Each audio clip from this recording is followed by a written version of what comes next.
रूसी सेना ने रूसी सेना ने थर्मोबैरिक थर्मोबैरिक हथियारों और क्लस्टर बमों का इस्तेमाल किया है। तो हम जानेंगे कि ये थर्मोबैरिक वेपन्स क्या होते हैं। वेरी इंपॉर्टेंट टॉपिक, बहुत ध्यान से इस टॉपिक को सुनना। तो रशिया उपयोग कर रहा है काफी डेंजरस थर्मोबैरिक बॉम्ब्स का, या फिर इसे वैक्यूम बॉम्ब भी कहते हैं। तो यूक्रेन के ऊपर इसने गिराए हैं। इस बॉम्ब को 2008 में बैन कर दिया गया था कन्वेंशन ऑन क्लस्टर म्यूनिशियन के तहत, राइट, कन्वेंशन ऑन क्लस्टर म्यूनिशियन के तहत। तो क्वेश्चन आएगा क्लस्टर म्यूनिशियन जो हम लोग को देखने को मिलता है वो किससे रिलेटेड है, तो आपको ये थर्मोबैरिक बॉम्ब पता होना चाहिए। ना ही रशिया ना ही यूक्रेन इसके सिग्नेटरी हैं इस कन्वेंशन के। इवन इंडिया ने भी इस कन्वेंशन को ज्वाइन नहीं किया है। तो ये अलग से लिख लीजिए, ये पीडीएफ में आपको नहीं मिलेगा, अलग से लिख लो कि इंडिया भी इस कन्वेंशन का सिग्नेटरी नहीं है, कन्वेंशन ऑन क्लस्टर म्यूनिशियन का, राइट। तो ये चीज आप थोड़ी सी ध्यान रखना। अब सवाल उठता है कि ये थर्मोबैरिक वेपन है क्या। इसे वैक्यूम बॉम्ब कहते हैं। ये क्या करता है, आसपास का जहां पर भी ये बॉम्ब गिरेगा तो फटने से पहले ये आसपास के उस एरिया का जितना भी वैक्यूम है, और सॉरी जितना भी ऑक्सीजन जो है उसको सक कर लेगा। अब जब ऑक्सीजन सक हो गया मतलब क्या हुआ, वैक्यूम हो गया उस क्षेत्र में, तो वो वैक्यूम बना देता है, मतलब ऑक्सीजन खत्म कर देता है एक पर्टिकुलर जगह का। और जब ये फटता है तो उस समय हाई वोल्टेज एक्सप्लोजन ये करता है, बहुत तेज फटता है, हाई वोल्टेज जनरेट करता है। ब्लास्ट की वेव बहुत ज्यादा होती है और बहुत लंबे समय के लिए इसकी इंटेंसिटी ड्यूरेशन हमें देखने को मिलती है।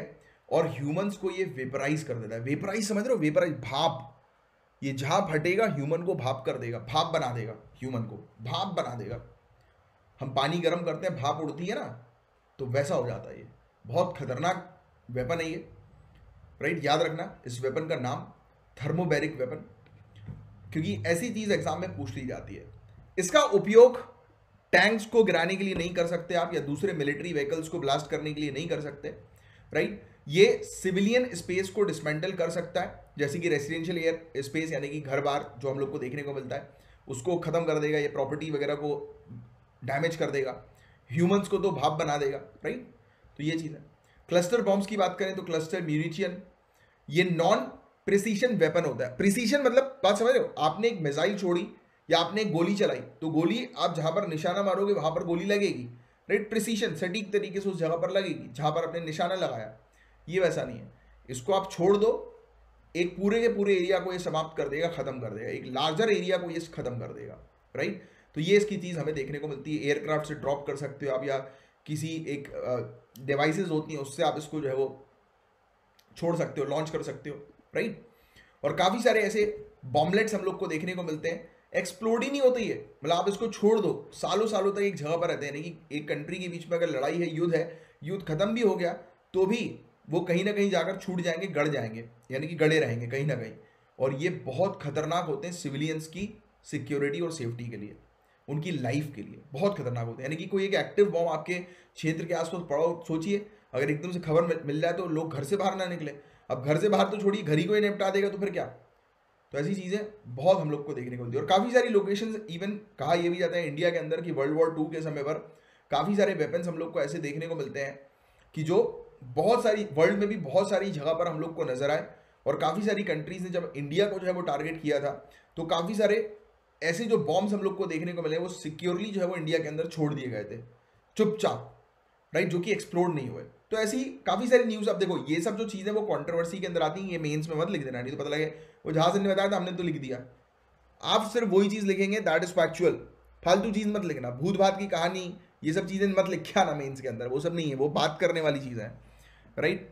मेंस के अंदर फैक्चुअल चीजें होनी चाहिए और फैक्चुअल सोर्स के माध्यम से होनी चाहिए। क्योंकि मैं जो आपको चीज पढ़ाता हूं, जैसे कई बार ऐसा होता है कि इंडिया जो है उस कन्वेंशन की सिग्नेटरी है कि नहीं, तो ये कहां से आपको पता लगेगा, उस कन्वेंशन जो बनी है उसकी वेबसाइट से आपको पता लगेगा। कन्वेंशन की वेबसाइट पर आप जाइए, विकिपीडिया भी सोर्स आपको देता है बट आपको एक्चुअल ओरिजिनल वेबसाइट पर जाकर पता करना है। कभी भी किसी चीज में अटको, कोई फैक्चुअल इंफॉर्मेशन आपको चाहिए तो मेन सोर्स पे जाओ, ना कि इस टाइप के सोर्सेज के थ्रू, राइट। तो वो मेरा ऑब्जेक्टिव यही होता है कि मैं जब भी आपको चीजें पढ़ाता हूं उसका जो मेन सोर्स है उससे डेटा निकाल कर जो आपको पढ़ाता हूं और उससे डेटा सर्च करके, फैक्चुअल डेटा सर्च करके आपको देता हूं, राइट। तो ऐसे ही आपको भी करना है, कभी भी अटको मेन डेटा पर जाओ, मेन चीज को जो है वो सर्च करो, राइट। चलो एनीवेज, तो ये चीज हम लोग को देखने को मिलती है, क्लियर हो गया। सो कन्वेंशन ऑन क्लस्टर म्यूनिशन ये क्या है? तो ये एक इंटरनेशनल ट्रीटी है जो कि प्रोहिबिट करती है, बैन करती है कि किसी भी प्रकार से उपयोग में नहीं लिया जाएगा, ट्रांसफर नहीं किया जाएगा, प्रोड्यूस नहीं किया जाएगा, स्टॉक नहीं मेंटेन किए जाएंगे क्लस्टर बॉम्ब के।